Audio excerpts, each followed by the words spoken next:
тапталган, ал баланын өзүн тапталган. Жок. Номер бар да, кайсы номерден келген Телефон болду. Дагы барбы? Жооп бере турган артында. Ойлорду өзүңүздөрдү тааныштырып Кыргызбай Ниязбек Кордой тургуну ошол 29 апрелде бизге ошол телефон аркылуу жалган маалымат келген, ушундай балаларга шектелүү жүрөт деген маалымат келген. Ошол айынан биз бул шектелген балдарга жол болуп, ошол кишине ремонттарын кабыл алабыз. Азыр учурда эми булардын чындыгында эле мүмкүнчүлүгү шектелген балдар экенин билип, булардан кечирим сурап жарашып отурабыз. Барлык мүмкүнчүлүгү шектелген балдардан баарынан кечирим сурап, кыргыздын кечирим сурап.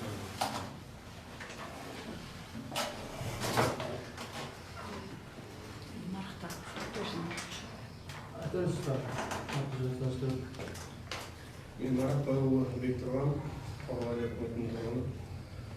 Şu 29 апрельде biz adette saat 12'ler şamasında жалған маалымат түшкен біздің телефонымызға. Ошол маалымат боюнча biz барып тосуп барганда улар мүмкүнчүлүгү чектелбеген балдар болуп чыккан. Анда biz билбестик кылып ката кетиргенбиз.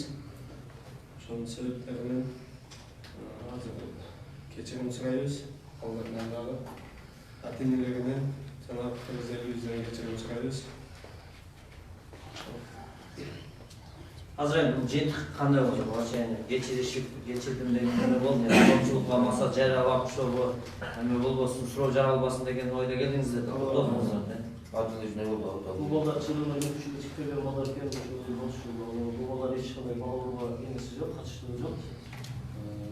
Ошол азыркы учурда жарашып бир чечимге келип отурат. Бир ай мурда маалымат түшкөнүн атпайсыздар, башка айылдан кармалган экен. Ошондо айтсаңыздар, анан баруу токмо калбай сүйлөшүүгө аракет кылдыңарбы биринчи? Буга чейин көрдүңөрбү да бул балдарды? Биринчи жолу көрүп эле барып эле баса калдыңарбы? Эмне болгон? Жок, бул жерде мурун көргөн эмеспиз. Бул жака барган деле көргөн эмесмин.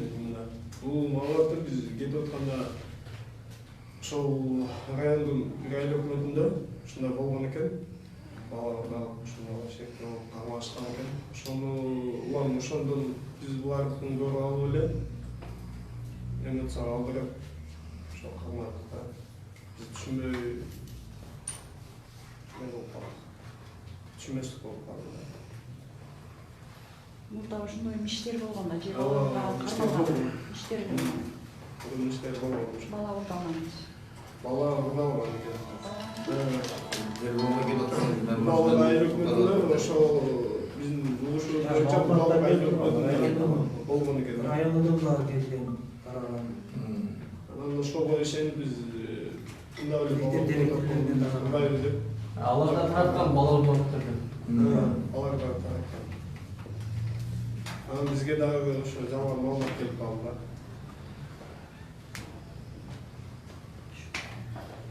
Сиздер сүйлөшсөңүздөр.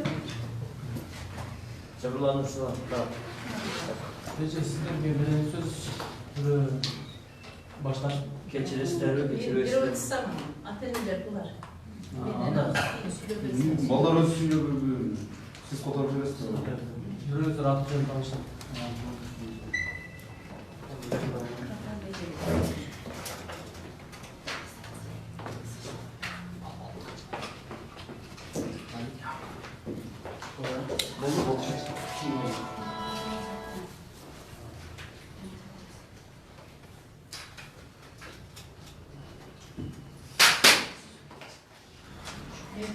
Demir, Ulu, Nurjigit, Ayda Jişarat.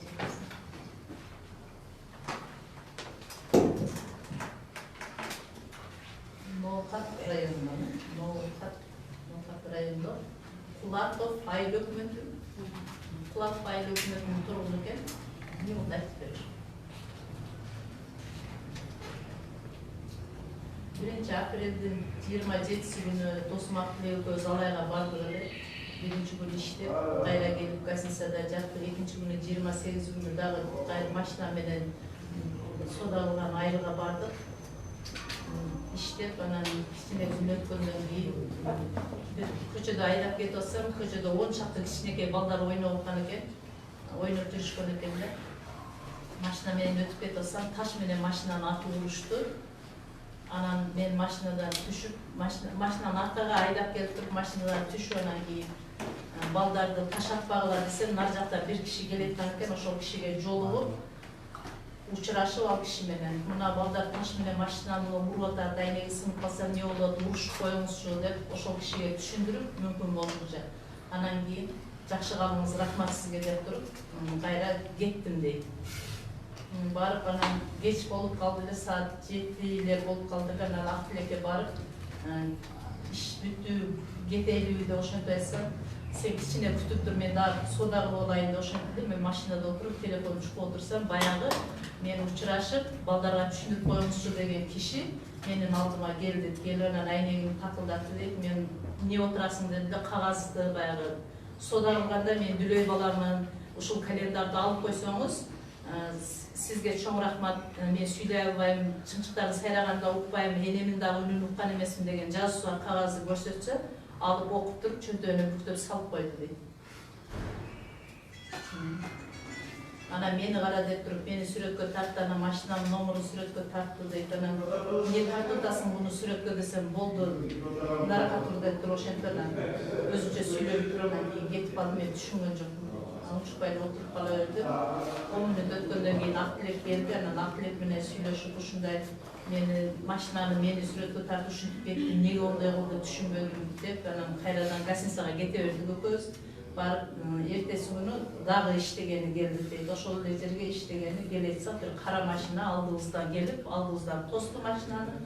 Тосту эле мен машинаны токтоттум. Токтотсом келип сүйлөп эле машинанын алдына келип туруп, токтоп эле сүйлөп, мындай келип эле телефондогу сүрөтүм мындай көрсөттү дейт.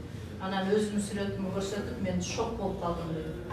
Анан силер мындай балдарды урдаганы келип жүрөсүңөр деп ошентип мага түшүндүрдү. Анан мен чөнтөгүмдө дүлөй экенимди тастыктаган кагазымды көрсөтүп өтсөм, ону карабастан эле телефонун чалып, адамдарды звонок кылып чакырып жүрдү дейт. Анан адамдар машина менен келди, жөө келишти, ошентип чогулуп келишти, анан машинадан түшкөн балдар келип бизди тепкилеп уруп киришти. Машинанын документтерин, телефондорубузду алып койду биздин.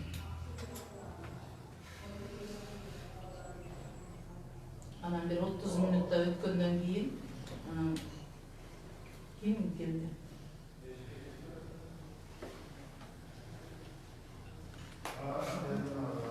Бирөөсү ошол жерде турган бирөөсү милицияны чакырды деп, кимиси чакырды билбейм, бир 30 мүнөт өткөндө милиция келди.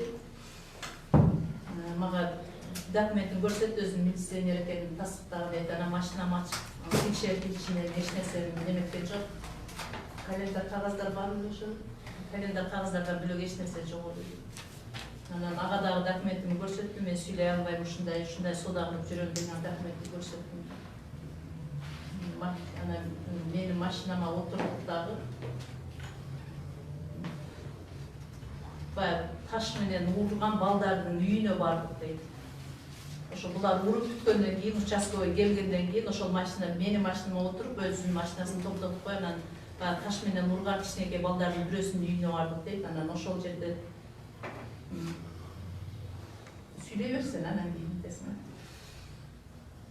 Машина менен барып, атасы, туугандары экен, ошолор эшикке чыгып, биздин кичинекей баланы мектептен алып келишти дейт. Баягы үйүнүн алдында дарбаза бар экен, ошол дарбазанын артын алып өтүп туруп, баягы балага бирдемелерди сурап, бирдемелерди айтып түшүндүрдү дагы. Анан эмне дегенин көргөн да жокпуз. Сүйлөшүп бүткөндөн кийин анан кайра биздин алдыбызга келди. Өзү эреже боюнча бизди ошол жерге алып баргандан кийин бизди бет келтиртип туруп, эмне болгонун сураса, биз балким кичине болсо дагы бирдемелерди айтып атканда түшүнөт элек. Дарбазанын арт жагын алып туруп, ошол жерден сүйлөп, анан кийин сүйлөшүп бүткөндөн кийин анан биздин алдыбызга өтүп сурады. Анан ошол жерде бирөөсү камерага тартты болбосо колу менен дагы эле сүйлөп атты, эмнени сүйлөгөнүн түшүнгөн жокмун.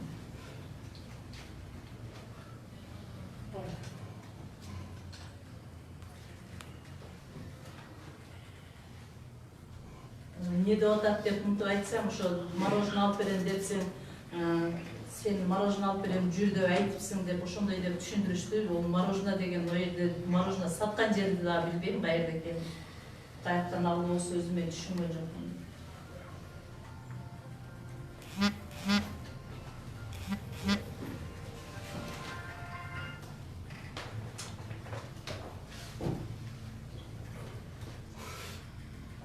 Анан кийин баягы милиция менен ошол айылдагы биз сода кылып жүргөн үйлөрдү кыдырдык дейм.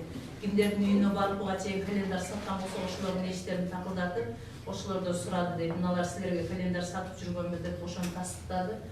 Ооба деп айтышты олар. Ооба дешти. Алар бизден календар сатып алган адамдар, ооба биз календар сатып алганбыз ушул балдардан деп айтып беришти дейм.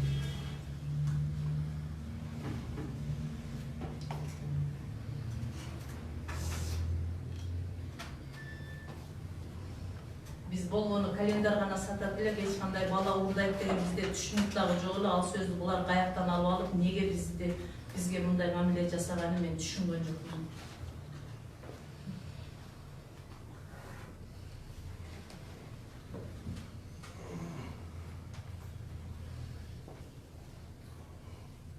Милицияга алып баргандан кийин, алып барышты дейт, ошол жерге алып баргандан кийин дагы бизде силер бала уурдаганы жүрөсүңөрбү деп кагазга бирдемелер жазып сурады. Анан биз дагы жазып жооп бердик, ошентип суроо жооп кылып мынтип биз бала уурдаган жокпуз, ушундай.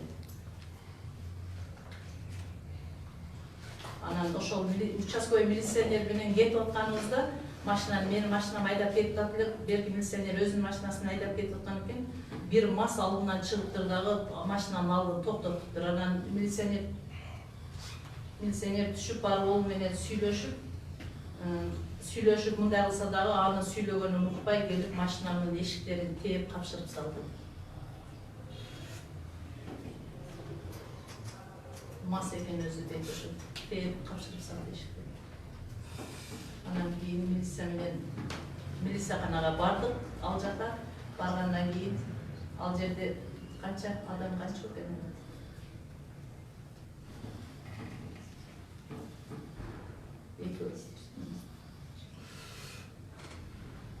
2 милиционер келип, бир чоңу бар экен, келип бизден бирдемелер сурады. Анан чыкпадык, машинаны полный бар жогун ачып текшерип көрдү, эч нерсе тапкан жок.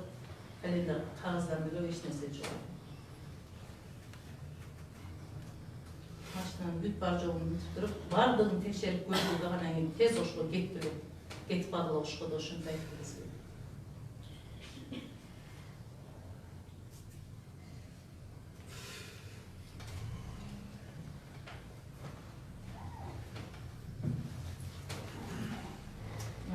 Ошондо милиционер бизге ошо телефондорубузду, машинанын документин ключун берди да тез кетип барылады, ушундай деп айтты. Анан силер кеч ошко келдиңер.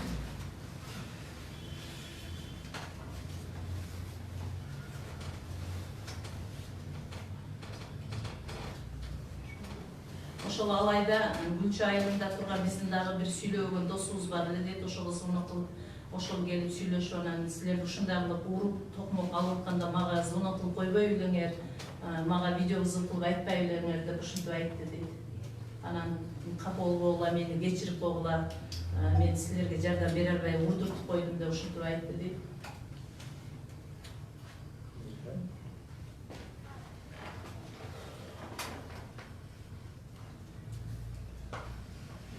Үчөңөр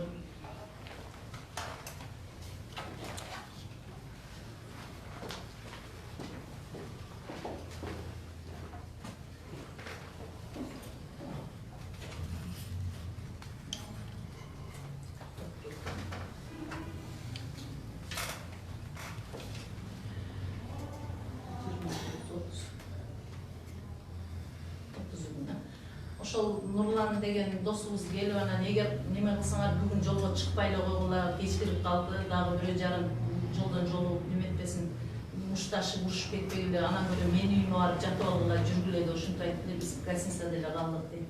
Гостиницада калып анан эртеси күнү эртең менен кийинип алып чыгып кетип үйгө бардык. Анан кийин эле интернетте жайылып кетти. Силер үйгө барганда апаңарга айттыңарбы же унутушпай эле унутуп койдуңарбы?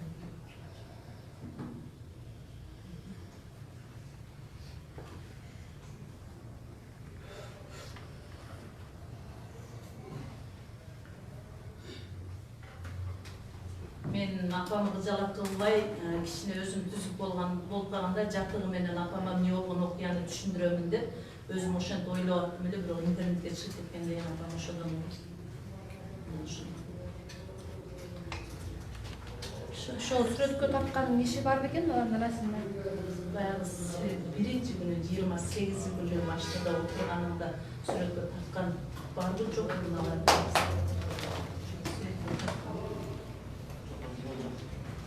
Жок, сүрөткө тарткан.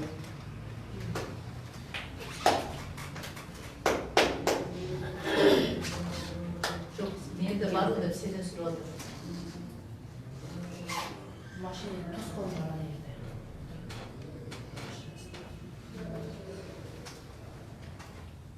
Бул жерде ошол телефондон мына сенсиң бала урдаган жүрөсүң интернетте силерди мынандай кылып атат деп көрсөткөн бала бар, сүрөткө тарткан жок дейт. Эмне үчүн ноокаттын тургуну болсо алайга ошол календарды саткан арышып атат же башка аймакта кыдырыштылар?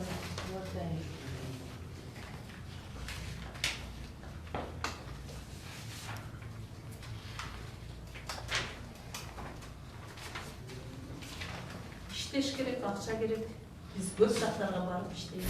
То есть башка райондорго деле барат Булар башка эле район эмес. Мен билишиме караганда Россияга, Казакстанга чейин барып суда кылып келишет. Ошол жылып, ручка, баягындай флажок, анан Орозого жакын ушундай календарды сатып. Бир эле Кыргызстанда эмес. Казакстанга барып, Өзбекстанга барып иштешет. Бөлүнүп өздөрүнчө группа болуп барып иштеп келишет. Анан айылдарды дагы ошондой бөлүп алышат экен да. Мен бул айылга барам, силер бу жерге барыңдар деп. Сиз ата-энеси болсуз дегенче, сиздерде кандай мындай неме болду дачы? Ошондойчу, ошол маалдагы абалыңыздарды айтып берсеңиз. Мен Каныбек Булатовдун апасы болом. 27 күнү ошо Торун айылына тиргил кылам деп баягы орозо календарын сатканы кетишкен. 29 күнү ушундай ишке кабылышыптыр. Баягы муртакмага кабылышыптыр. 30 күнү келди, бирок балам айтып келген эмес. 3 күнү интернетке чыгып кетти. 3 күнү интернетке чыкканда биздин акыбалыбызды айтышка болбойт да.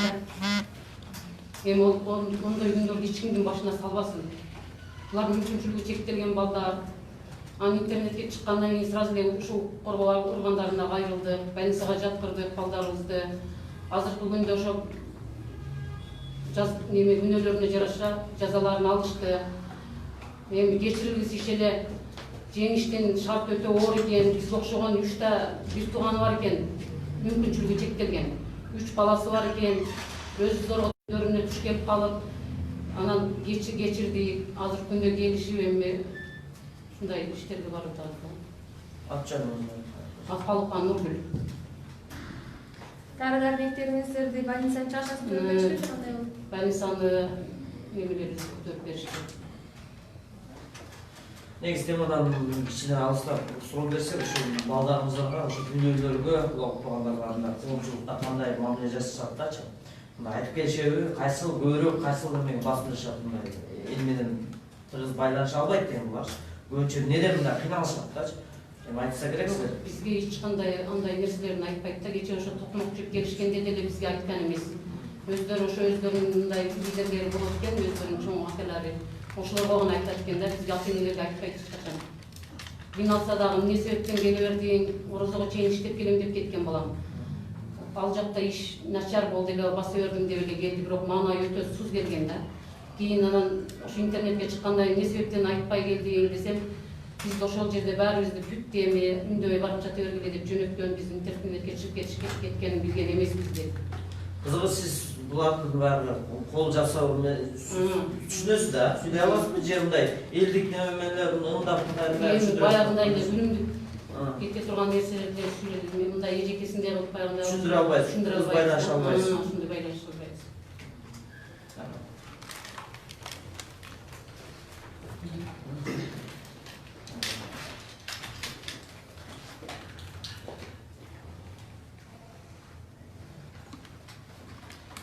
Demek geçiripsizler de жыйынтыгы.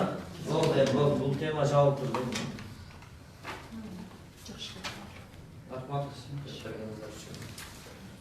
Kırmızı elden yaş geçirmiş sokağın aslında zindikar yok. Eskiden emez kırmızı elden gözünü çekip getirmiş sokağın yaşı. Bir hafta bıraktım. Ben onun bir şu kırmızı elinden bir su çektiren ballardan bağırdıklardan geçim kurayım ben. Bir şu düşünme tutup bunu dedim geçire gelemedim. Geçim kurayımlardan.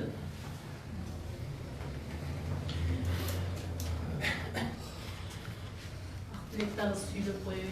Familiyasına ait bakın bak. Hani yorum var. Benim adım Kalibek Uva Akdilek.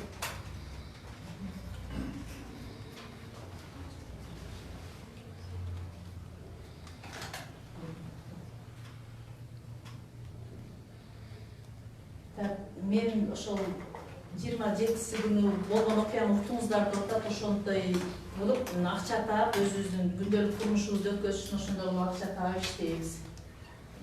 Анан балдарды уурдайт, бала уурдаган деген мындай сөздөрдү каяктан алып бизди эмнеге мынтип элге таркатты, аны түшүнбөйм. Мына ошол биринчи күнү сүрөткө тартып, бизди айылдагыларга WhatsApp'tan tarqatқан баланы ушул күнгө чейин эч кимиси кармап алып келип бизге көрсөткөн жок дейт. Табышпай койду эч кимди уже.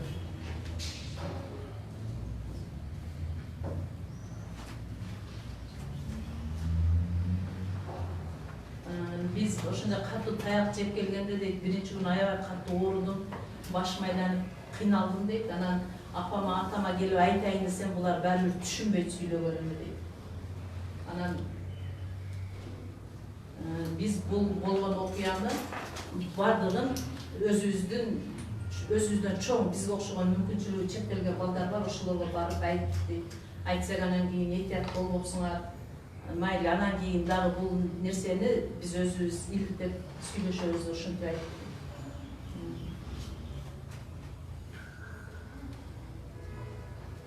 Эртеси күнү мен ошо балдарга айтып, ата-энеме айтпай эле дейт. Анан эртеси интернетке чыгып кеткенде анан башымдын ооруганы басылбай койду, башыма катуу таяк жеп калдым эле.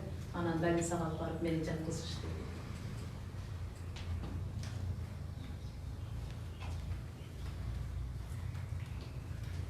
Мен бир жумага чейин укол алып келгенде өзүм ошол кыйналган абалды эле сезип аттым. Анан 10 күн өткөндөн кийин жакшы болдум деп чыктым дейт. Бирок азыр деле дагы деле ден соолугум нормалга келе элек.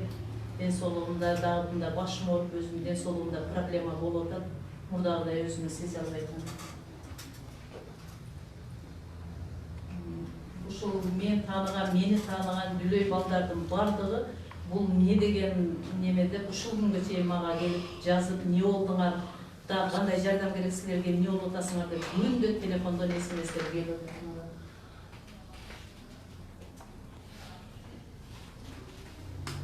Силер адамдарга жакшылык кылып орозонун күнүндө календарды элдерге жеткизип берели деп ушундай кылган болсоңуз силерди эмнеге түшүнүшпөдү алар деп жазып атышат. Балдарды эгер ушуларды жазага тартпай турган болсо, кайрадан дагы митингге чыгабыз деп ошондой деп сүйлөштүк эле. Азыр эми биз баягы больницага жаткан немелерибизди чыгымдарды төлөп берип, анан кечирип сурап ушинткени үчүн азыр кичине өзүбүздү спокойт этип түшүнүп.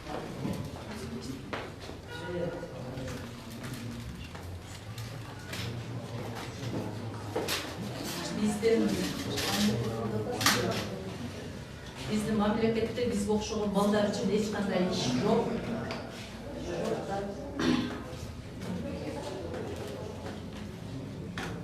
Үйдө эле отуруп, үйдө эле айланып, пештин астында эле жүрө бергенде биздин тиричилигибиз кантип өтөт? Мен аны түшүнбөйм, ошон үчүн өзүбүз иш таап атып ушундай иштерди жасайбыз.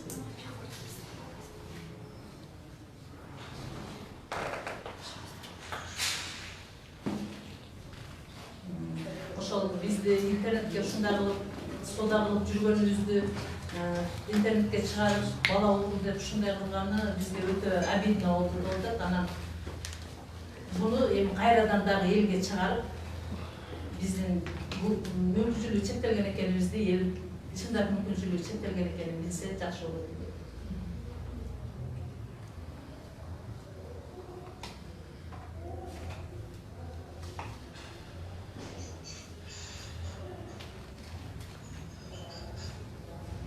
Бизди алайга беттештирген алып барганда дейт, ошол бизди сүрөткө тартып, айылга таркаткан бала келди дейт.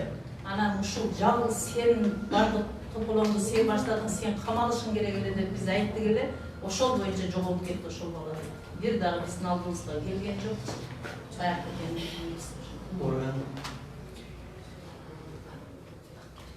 эгерде ошол ички иштер органынан ошол кишини биздин алдыбызга алып келип, элдин алдында бизди элге ушундай таркаткан үчүн элдин алдында келип бизден кечирим сураса, биз кичине өзүбүздү мындай сезип калат элек.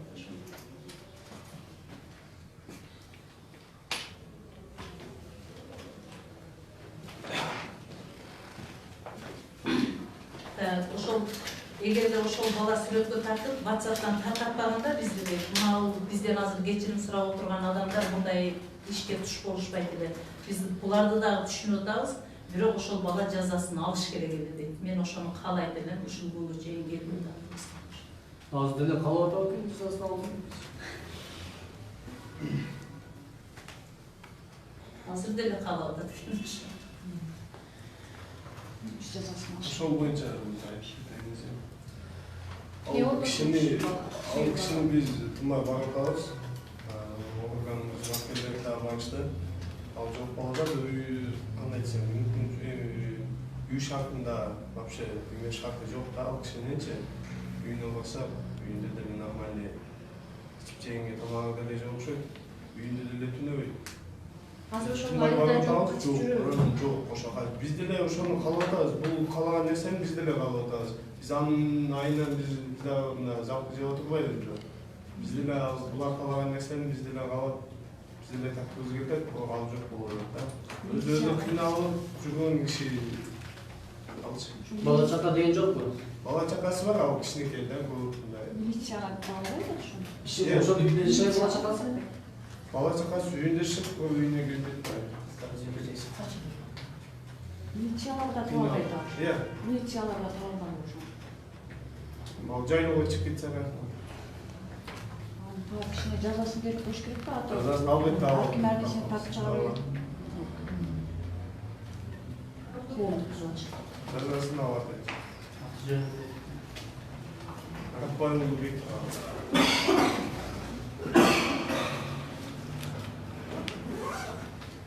Анда жыйылсак болот а? Мына дагы бир сөз айтып коеюн.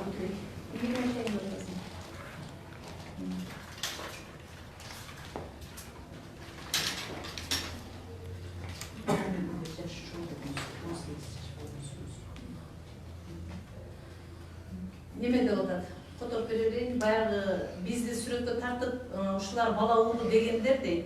Өзү жок болгон болсо анын ата-энеси бардыр эле, ошолорду алып келип сурап каякта экенин да тапса болот эле. Мейли муну бул жака коюп турайлы. Эмне айтайын деп атасың?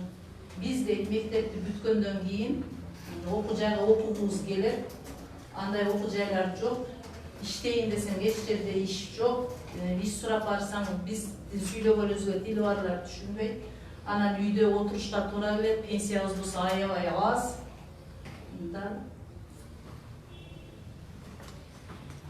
Каяка барып иштешти билбейсиң, окуйын десең окуу жайы жок. Анан өзүбүз ушундай иштерди ойлоп таап, ушинтип соода кылып, бала чакабызды багабыз дейт. Мен кайсыл ишти болсо дагы жасаганга менин мүмкүнчүлүгүм бар дейт, бирок иштейин деп барсам, тили бар адамдар мени сүйлөгөнүмө түшүнбөйт, алар мага сүйлөсө мен түшүнбөймүн дейт. Биз мүмкүнчүлүгү чектелгендер каяка барып иштешибиз керек. Эгер соода кылбасак, биз каяка барып иштешибиз керек.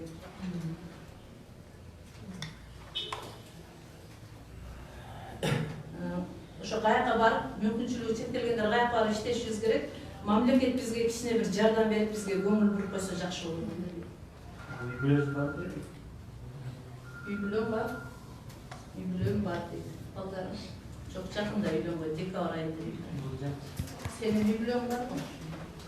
Аялың дагы сүйлөбөйт, балдарың барбы? Бир уулуң бар. Ekintisi kaç ay? İkincisi 6 aylık geleceğim boyunda var diye. Baldarım söylüyor. Baldarım söylüyor falan. Ben videoda döküm dedim.